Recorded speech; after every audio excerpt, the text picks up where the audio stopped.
Hey guys, I'm Dennis from Photon. Welcome to this interview that we are presenting today. And as a guest, I have Mateo here. Mateo is the solo developer from ZoroArts, and he created the game Pedal Pedal Pedal that is currently going viral, you can say. A lot of Twitch streamers are playing this, and he recently cracked 100,000 sold copies, which is amazing for such a game. So, Mateo, welcome.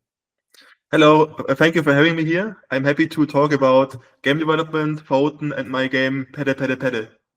Cool. That's that's exactly why we invited you here for this short interview. So, as you said, your game Pedal Pedal Pedal was made with Photon, with Photon Fusion, one of our network topologies. So, but maybe just start at the beginning. As I said, you are a solo developer. You're 23 years old, right? Yes.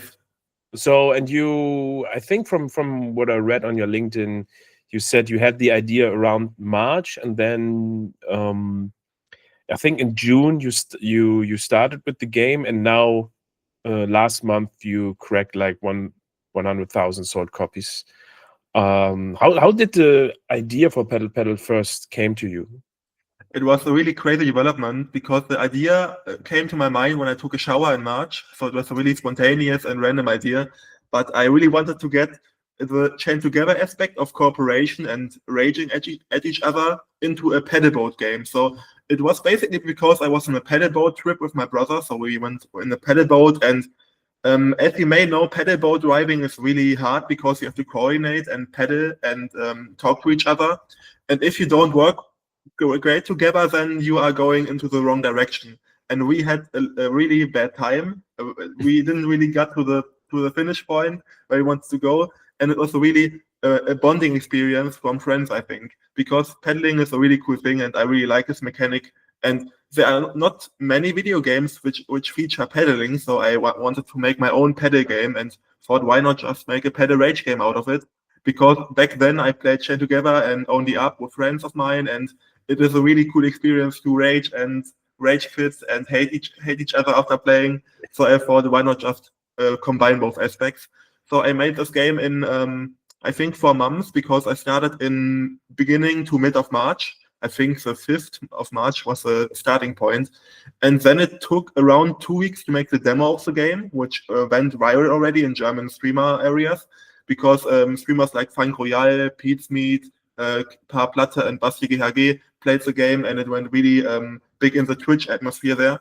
But I really thought I really have to put more time into the full game, because there were some areas which lacked gameplay and mechanics, and I spent 3 more months to make the full game then, and release it in July, 25th of July, so right now about 3 months ago, and it turned out into a really great success for such a low development time, and it's my first viral video game as a solo developer.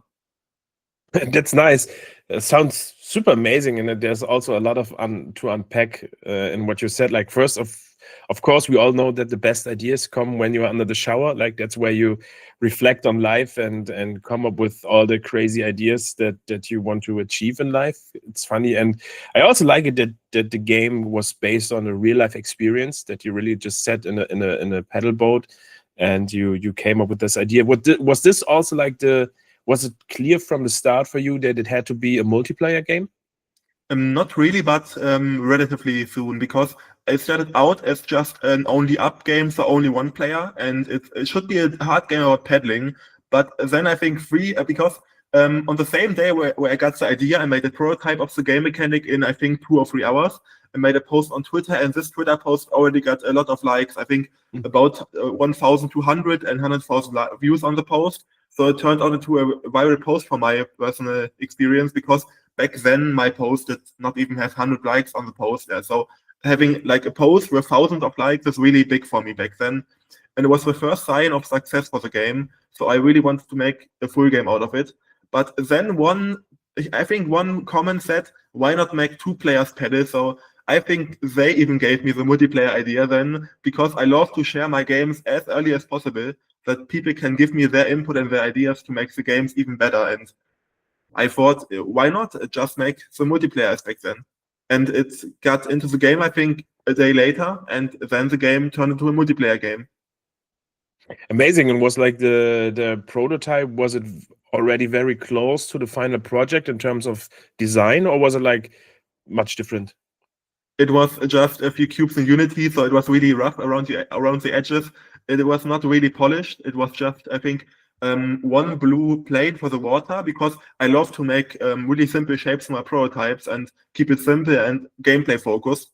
So I had to make the pedal mechanic, and the pedal mechanic is about 10 lines of code. It's just making the pedal animation and then lerping the rotation of the boat, and then adding a force into the forward direction of the boat. So it's a really simple logic for Unity developers. And I think it didn't even change the code. So until now, the game only has, I think, 10 lines of code for the controls and a reset button. So it's a really, really simple game, and I'm really happy that it turned out that big. But yeah, it was just the mechanic on day one, and cubes and planes with basic materials for the environment. All right, that's super interesting, because like, of course, I would like to know if there were some difficult parts in your development time. But from what I heard now, like, you seem to already have like a lot of experience in developing, and you kind of like keep it very simple, the line of code. So maybe just tell us, like, what is your background actually in developing, because like, you're a solo developer, you're 23 years old. Now you said it's even very simple, and you start your prototyping very very blocky and very like clean. So like, what is your development background? I started game development in 2020, so it was already 5 years ago right now. And my journey is 5 years and five months, I think, because I started in beginning, I think, February, and then 5 years and 8 months. February of 2020 was my first game that I developed, because back then I made, I think, 12 prototypes in 1 year to learn game development and programming, because before starting with Unity, I had never written a single line of code before. And I really, math was my biggest hate class in school. So I was not really the math guy. But I had to, because back in the time, you may remember there was a COVID. So it was a really rough time for students, because we had homeschooling. And I really enjoyed it, because I could spend my days on my computer and make some meetings there and play games with my friends in the meantime. But it was a really like lonely time, and I searched for new hobbies that I could pursue in my free time. So I thought, because I started drawing when I was a kid, I think with 8 years of age, I started to learn drawing, and I drew like basic characters, anime, manga, characters like that of Conan. But I was a creative guy before that. But with game development, I learned programming and dived completely new into programming, completely new into pixel art also, and I learned a lot of new things on the journey. And it was a really big learning experience for me. But I really wanted to get the first year into my learning year, because I wanted to spend time learning Unity, learning C# in the good way, and really actively, because I spent every day learning the stuff there, and it really paid off. Because right now I can have an idea for a game, and I can just bring it to life. Because if you program for, I think, a few years, then you have this workflow, and you know how to make a prototype, how to turn an idea into a life, what is important for games. Because in my opinion, it's important to make the gameplay first and don't care about the graphics, except you make a visual novel or like a point and click, then maybe the graphics are important. But for most games, the gameplay is important, and that's something that you will learn for the on your journey. Sounds amazing. So, but just to be clear, like, you never studied game development, like you always self-teaching, like you teached it yourself, you came up with the ideas yourself, you kind of like learned on how to like, or what is important for a game, as you said, like the gameplay and the core mechanic, that's the thing that needs to work, right? And everything else kind of like comes after that. Yeah, I never studied game development. Right now I study informatics, but more like web development, software development. I have one lecture in game development, but it's not really that important for me, because I knew already everything that they taught, because it's more for beginners, and I had, I think, 3 years of game development knowledge then. So it was roughly the basics of Unity, I think, some C# classes, and then it was it. So it was a really easy class for me, because I had the experience before.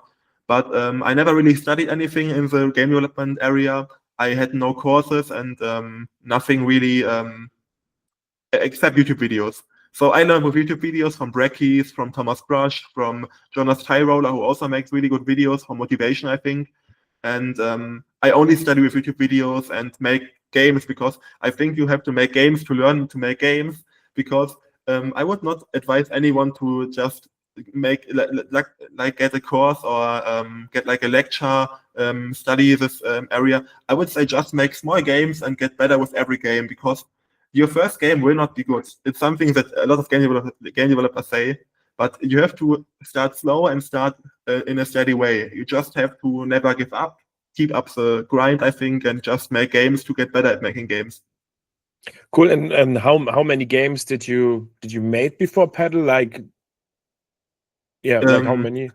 I made 3 game jams, so it was really small projects. I made around 12 games, like small games, before I made my first commercial game. And I also published them on itch.io, so it was really like small games with 10 minutes of gameplay, a top-down shooter about COVID, because I thought to make like a top-down shooter game about the coronavirus back then. And I took myself 12 hours to make it, and it was like more like a learning experience. But after that, I also made a racing game with Photon. It was my first time making an online multiplayer game, and it was also my first time using Photon. And back then, I had to use Photon Pun too, I think. But right now, I use Photon Fusion too. But it's really just to learn how to make an online multiplayer game, because I like to learn a lot of different things. So I like to learn how to make low poly 3D models. I like to learn how to make a pixel art game. And I don't really have one genre that I really focus on. I just make games in every genre. Right now I make a roguelike game, and also I make a co-op paddle game. I make a 2D platformer game, and it's really like a wide broad variety of genres and stuff. But yeah.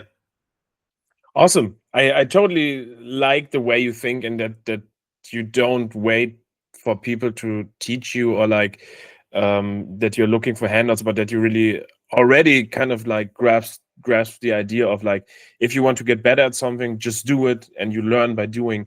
And the funny thing is that is the same mindset that a lot of our devs, or possibly all the devs at Photon, have, like the way we came up with Stumble Guys, for example. Like there's always someone who asks the question, like, what can we do with the product that we have, and where can we go with it, and what is actually possible? And if something is close to impossible, we say, okay, let's see how can we make this possible. So I think your mindset really is like similar to what we do, and why we do what we do with the products we do.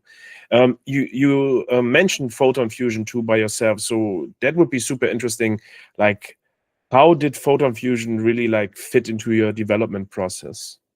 To be honest, it was perfect, because I'm not really experienced with online multiplayer games. I just really had to make the mechanic because it has to be in the game. Because I think having only local multiplayer game is not enough for today's market, because people don't really meet each other to play games. They just play games online. So I searched for networking solutions, because writing my own one is not my possibility. It's just too much for like a solo developer, in my opinion. And it's better to find something that already exists and use it.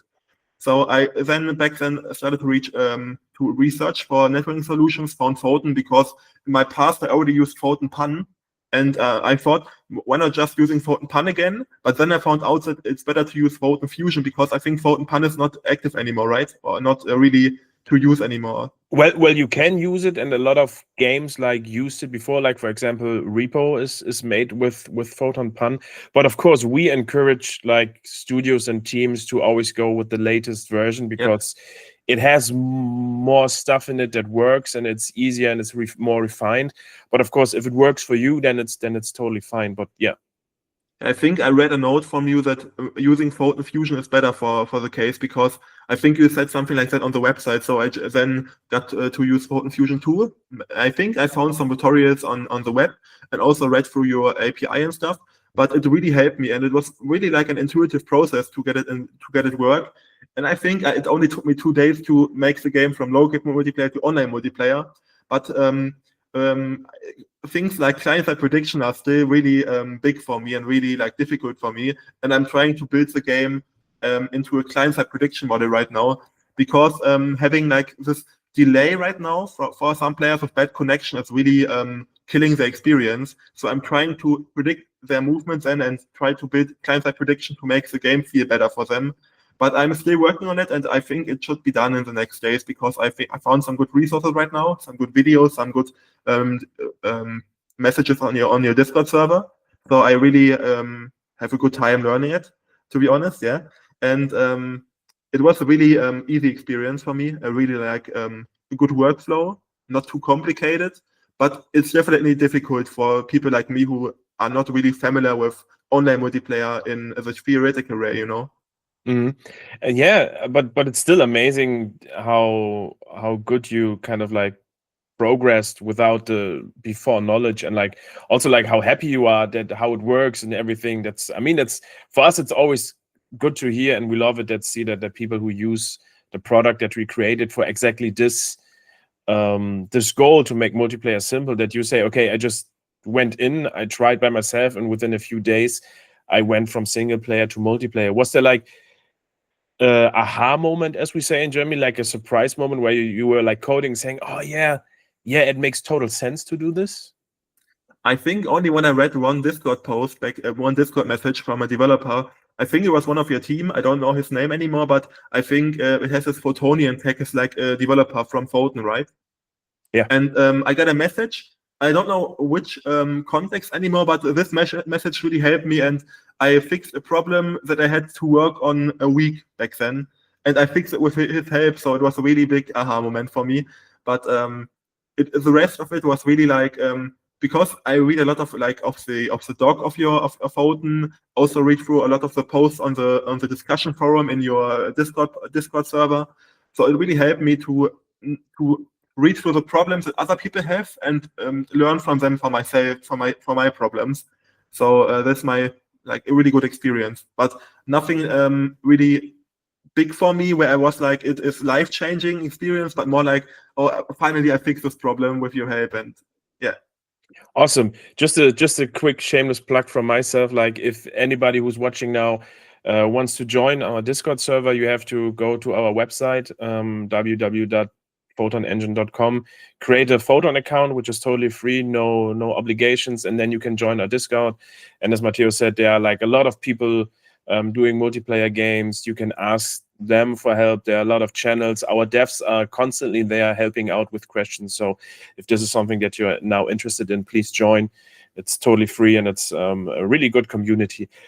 So, and like with what you said now, what would be like one great advice that you would give like other indies or like solo developers, maybe young solo developers in your age? Like what would be the advice that you would give them if they want to start with multiplayer? I would say go on the Discord, because the Discord is really like the heaven for developers, I think, because it's best to learn from mistakes other people make and learn from their experience. And I think without help from the Discord and without help from the online docs and stuff, it would be really difficult for me to learn Photon, because I am really like, to be honest, I don't have much idea of online networking. I don't really know how TCP works, how UDP works. I'm not really like in this theoretical way, and I don't really have this like experience to make online multiplayer games myself.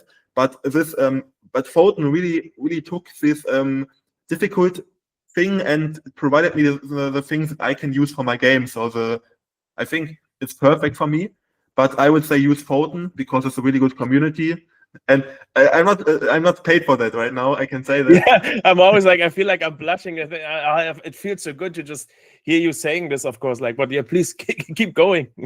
No, but other things didn't really help me, like other networking solutions. And I tried a lot. I tried Mirror, for example, too. I tried I don't know which names anymore, but I tried like I think 3 networking solutions before I tried Photon back then. And Photon was the first solution that really helped me on my way, because if you have absolutely zero experience with online networking code, then it's really hard to get into it. But Photon takes this and gives you the components you can use, gives you like the online doc, and it's really easy for me. And I'm not really like the best guy in this online networking stuff, but it's really helped me to get these things done. Yeah.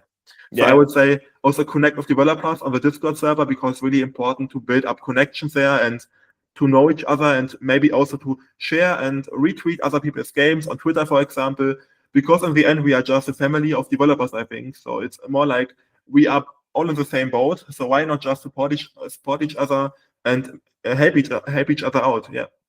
That's a great message, and as I said, like I'm super flustered, and I guess everyone at Photon loves to hear this, that it worked so well for you. I wanna go now to a kind of like different topic. It's like when Pedal released, as you said, like a lot. It got a lot of attention pretty quick. Like not only from streamers, as you mentioned, but also as you posted on your LinkedIn, like magazines like Gameswirtschaft or like the German PC magazine PC Games. They featured it. They talked about it. Like, how did you first realize that the game was taking off and that it was not just I'm sorry, not just like another try, another prototype, but like this is something that goes completely bonkers? I'm like the guy who posts on social media, so it was for me the first time posting a post on Twitter, because back then, as I said, the numbers were not that good, and this breakout tweet with 1,200 likes, I think, was really showing me, and also the comments, and also like I made a TikTok post because I'm really active on TikTok too and promote my games there.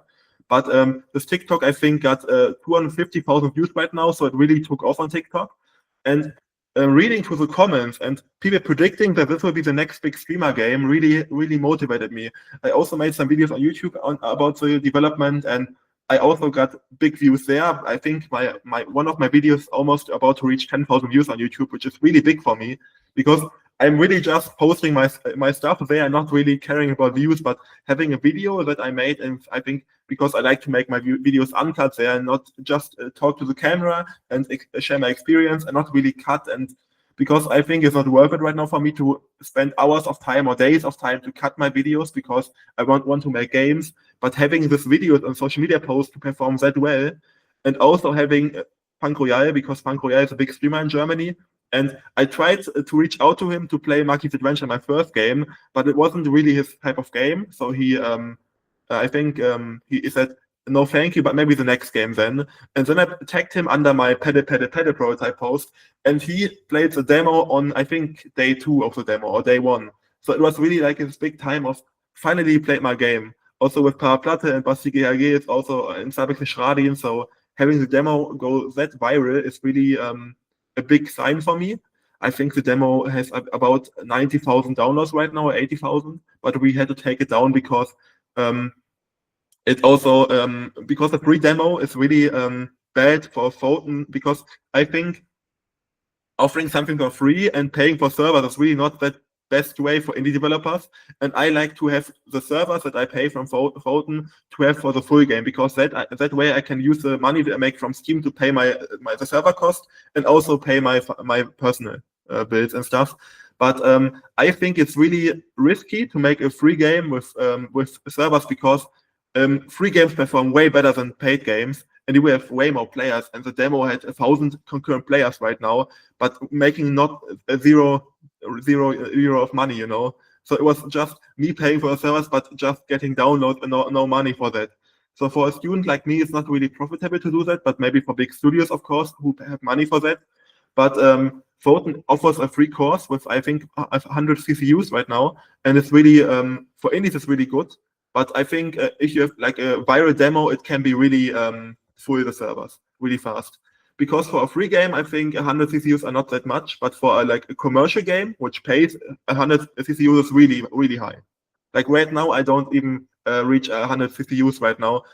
My peak was 400 with a paid game when the game had a hype, but right now it tends to be like 90 to maybe 150 some days, but it tends to go into the 90 CCU section every day. But I think the free course would even do that for me and really help me to get that done. But I just thought, why not just investing into the paid version? And it really helped me. It really paid out, and I'm happy about that. But yeah. Yeah, awesome. Like, yeah, just to pick up on some of the things you said. Yeah, Photon Fusion and Photon Quantum have like free tiers up to 100 CCU, which you can always like upgrade or downgrade, like if you need it. And of course, what you said, I totally understand. Like, good work needs to be paid. So I think if you have something on your hands that you put time in, you should like put it up for money. And it's not like that you like, I think it was like $4.99 on Steam. Yes. So that's like a total fair price, right? Somebody put in work, and then you of course want to sell it, and people liked it. So, and yeah, you cracked like 100,000K. Like what was that to like wake up and see those sales numbers? I mean, as you said, like, and you come across as just like a normal guy, just a student, and he likes to develop, and all of a sudden you have like that many games sold on Steam. Like that must have been feeling really good. I accept. Yeah, it's absolutely crazy.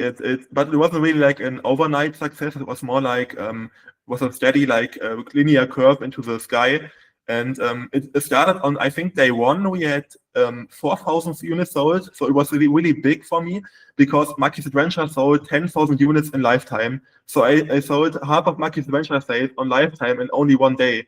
So it was like the first sign of, oh my god, this could become a big hit, because I launched on a Friday and we had Popular Upcoming on Steam for, I think, 2 days. And I say we because I work with a publisher called Assemble. They are also in Frankfurt located, so they're a German indie game publisher.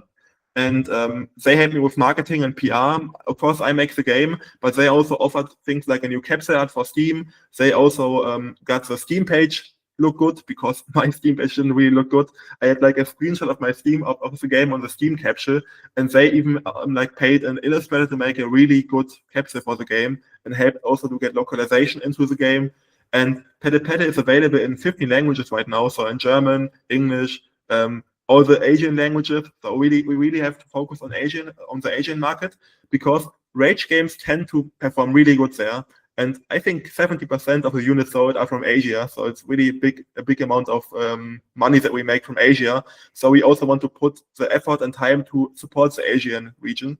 And we also made some skins for like, I think, a Chinese warship. We made a skin for the boat, because we really want to support, show our love to the Asian people, because they supported the game that much, and they helped me that much to get, because if you imagine, I think 60 or 70,000 units sold are from Asia alone, and I think only 5% are from Germany. So it is really interesting to see these numbers and see which region really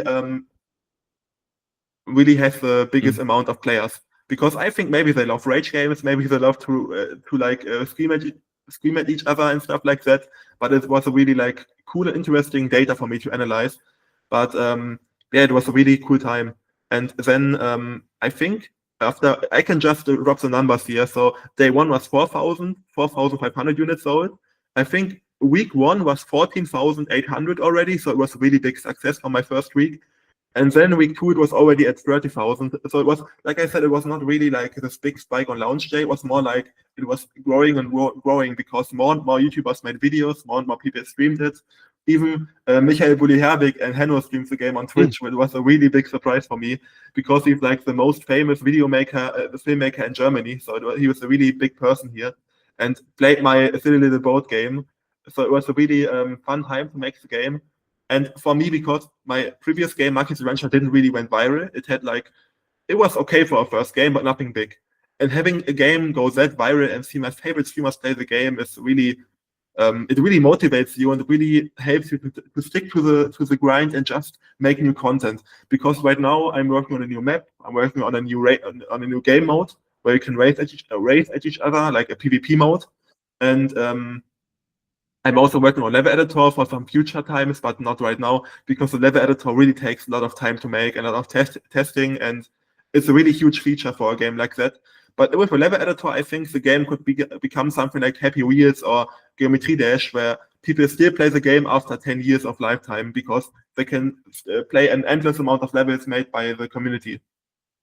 Cool. Just to inform our international viewers that are watching you, like when you said Henno is Hand of Blood, which is, as you said, like one of the most famous German streamers with focus on video games. And he was visited by Michael Bulli-Herbig, which is one of the most famous German actors, producers, comedians. So both of them playing your game, of course, is like that's like a jackpot, like for German game development and reach and everything. So I guess that's also like a very nice situation to see this. Then you also like talked about Assemble Entertainment, which is your publisher, and how they helped you. Like 2 questions for that. Like, how did you get in contact with them, and what did you learn working with them about publishing in general? The first thing, publishing is awesome, because they take the things that developers don't like to make. They take the For example, the Steam page, because the Steam page is a lot of like writing text, making like screenshots look good in Photoshop, making the cover look good in different resolutions. And I just want to make games, and because I love to make games, and this whole thing around that really is something that developers don't really like to do and spend way too much time on, because making a Steam page takes a week maybe for some games. But for my games, it took at least 3 to 4 days every time to make a Steam page. And having someone take care of this area is really like a blessing. And it's really awesome, because I just want to spend my full time making a video game, and they market it. They write with PR agencies to make the game go viral in, for example, in the Asian market, because some of the biggest Asian magazines like Automation, like Famitsu, 4Gamer made an article about the game, and this article post alone on Twitter made 5,000 likes in every post. So it was like they make more posts with their like article announcement. They make more likes than I make with my game announcement, which is really crazy for me, because they have that big of a community on Twitter, for example. But also they make things like making bundles of other games, because we are bundled with a game about digging a hole, for example. This like hole digging game which went really viral with millions of copies sold. And they also do a lot of like biz dev stuff that I really don't want to spend a lot of time on, because as I said, I just love to make games. I want to put my whole time into making games. And yeah. Awesome. Sounds like they're a really good partner to have, and show you stuff that you can learn and like take on in the back of your mind with you, and just learn and educate yourself on them. That's cool. So we covered a lot of stuff that is kind of like in the past, but of course we would like to know like what is next for you. I think you on your socials you mentioned a game called Rogue Jungle, which will be one of your next games. But like they're probably in two things, right? How will you continue to evolve Paddle? Because like holiday season is around the corner, and holiday season always is like a big thing for games. And what can you tell us about Rogue Jungle?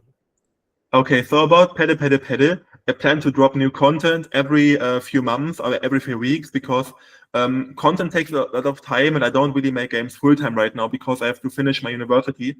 And I just spend my time in the mornings and the evenings, a few hours to make my games. And if I would have full-time work hours, then I would get things done way easier and way faster. But right now I have the schedule, and I'm really happy with the schedule, and I'm happy to get to work on my games.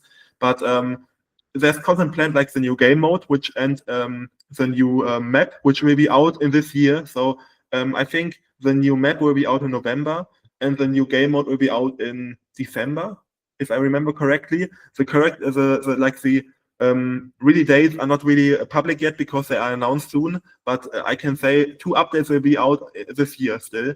And we also have like this Steam Christmas sale or Steam Winter sale, I think it's called, which really helps with like visibility on Steam. And because our goal is to get to 200,000 units sold at the end of the year, and I'm trying my best to get there, because right now I reached 109,000 units sold today, and I think maybe with tomorrow's end of the day we have 110,000 units sold already.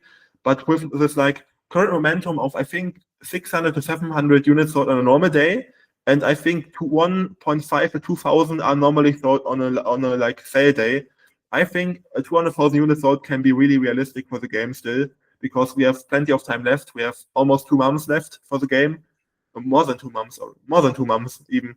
And I think it could be really realistic to reach the 200,000 units sold, and that's like my big dream. To be honest, I wouldn't even imagine that before releasing the game, because I thought, like, to make a really fun thing here, I bet with a friend, if the game sells 50,000 units in the lifetime, somewhen, we will go to Japan. So we will go to Tokyo and make a trip to Japan. And I was like, it will never reach this number. And then it reached the number, I think, in the first month, which is really crazy for me. And now we are planning a trip to Tokyo for the next year. And it's really like a big thing for me, because it's like one of my favorite holiday goals to visit. But I'm really happy about that. That sounds awesome. So like, of course, like if you go to a bet like this, like you hope that your friend will invite you. But I guess with the success you had with Paddle, a trip to Tokyo should be totally no in right problem. for you. No problem for you at the moment, which is super happy. You can really feel like how happy you are with the success, and it's also like for me, I totally like it, like how everything worked out, and we're totally crossing our fingers that you reached the 200. Thank you. Okay. So what can you tell us about Rogue Jungle? Is there something that you can tell us? About Rogue Jungle, okay. Right now I'm writing pitches to publishers because I need a bit of like marketing support as before with Paddle, because right now I saw that the publisher and PR agencies are really, really mighty and really big for indie developers, because of course I could spend weeks to make marketing, like post on Twitter, post on TikTok, post on Reddit, everywhere. I would do it anyways, but having like dedicated person or dedicated team to have like contacts to PR, to press, to content creators, because Paddle, I think SMP sent out thousands or hundreds of Steam keys to creators, which really brought in this like continuous flow of content, and it's really big for a game like that to have like a video, or like I think right now we have 5 or 10 videos every single day, which is really big for me. And I think the game even had 38,000 concurrent viewers on Twitch, and even more than Megabonk, which is a really big thing for me, because I love Megabonk, and Megabonk is like this breakout indie hit. And I was like 10,000 views more than them on Twitter, than the developer from Megabonk, which is like a really big thing for me.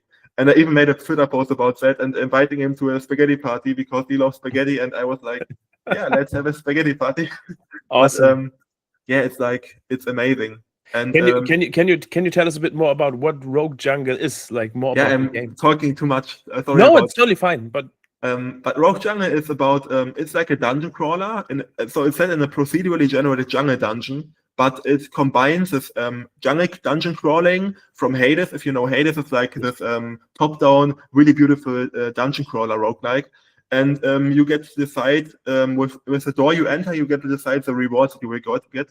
And in I think Rogue Jungle, you also have the stores, and you can decide after every room which reward you get. But the special thing about Rogue Jungle is that you collect and merge weapon cards to build unique weapon decks. So Rogue Jungle is based about like combining and creating new overpowered weapons, and the weapons fire automatically, so it's more like a Vampire Survivor-like, but set in a jungle dungeon. So it combines this awesome weapon system like in Vampire Survivor with combining weapons freely. So it's like a sandbox, because you can combine every weapon, and like there will be moments like, oh my god, this is possible. You can, for example, you can put a tree on a boomerang, and the boomerang then spawns trees on the ground. Or you can, for example, put a ghost on the bow, and the ghost will turn the bow to life and make a skeleton army, which follows and helps you on your dungeon journey. And the ghost, for example, can revive items and bring them to life. For example, a ghost on a cannon, and then you get like a walking cannon which jumps and shoots at the enemies. And it's really like this what the fuck moment and oh my god moment that you will have while playing. And you can test the playtest on Steam right now. When you type Rogue Jungle into Steam, then you can play the game on Steam and try it out yourself, this early playtest. But I'm searching for a publisher right now, and yesterday was a really big day because I got followed by Devolver Digital, which is like this incredible moment for an indie developer, and they sent your pitch over, and I'm like, I literally wrote the pitch, awesome. I think 10 minutes ago before the interview, and I spent, I think, 2 hours writing the pitch, because I think the pitch to Devolver has to be perfect.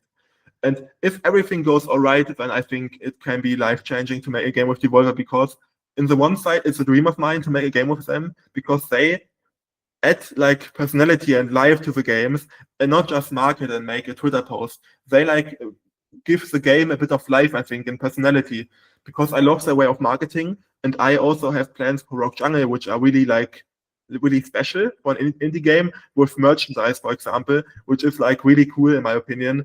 I can say it right here, but I plan to make physical card packs, like booster card packs, where you can find the weapons in the card deck. And it's like a Pokemon card pack, and you can just open it like a Pokemon card pack, and I think draw 5 cards from the game. And it's like a physical booster pack from my own game. which I hope to send out to press, to creators, or maybe to people who buy it for like 2 or 3 euros for the production cost. But I don't really want to make profit with it. I just want to cover the production cost of the deck and just have people make fun with the game. Yeah.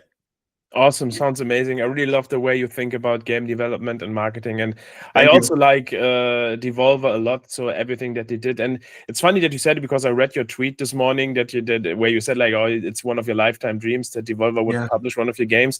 And the funny thing is like, and this is like where we're coming now to an end slowly, like yesterday was the release of Ball X Pit from Devolver, which I excessively played last evening, and I love it. Like the idea is so great and it works. But you also mentioned like games like Vampire Survivors. You mentioned Megabonk.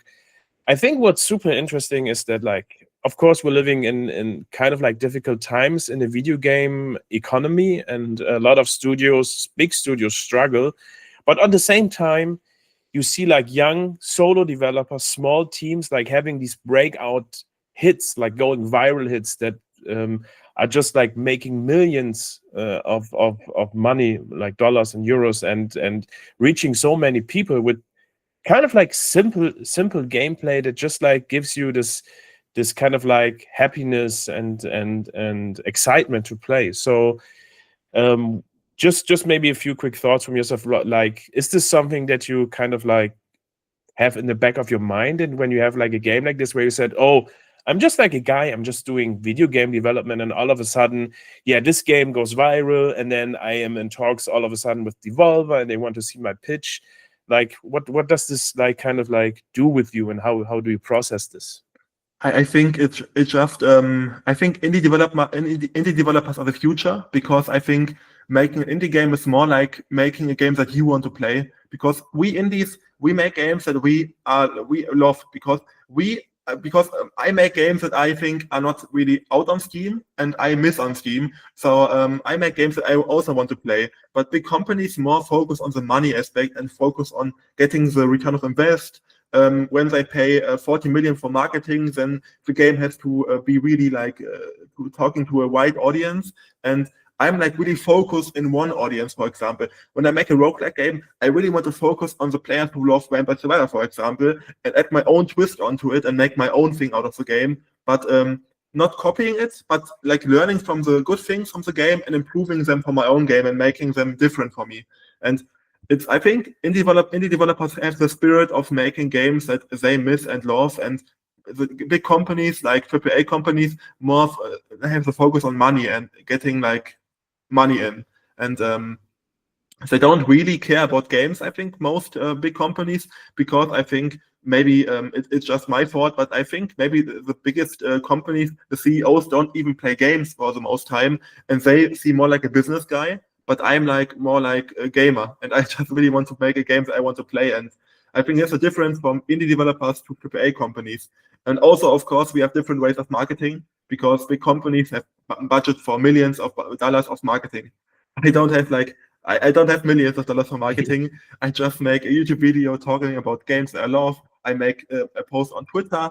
I make a collab with another game. For example, I made an Ultimate Indie Racing game, which is also developed with Photon. But it's like a Mario Kart game, but with indie games in the indie game characters in the lineup. So it's more like an indie Mario Kart.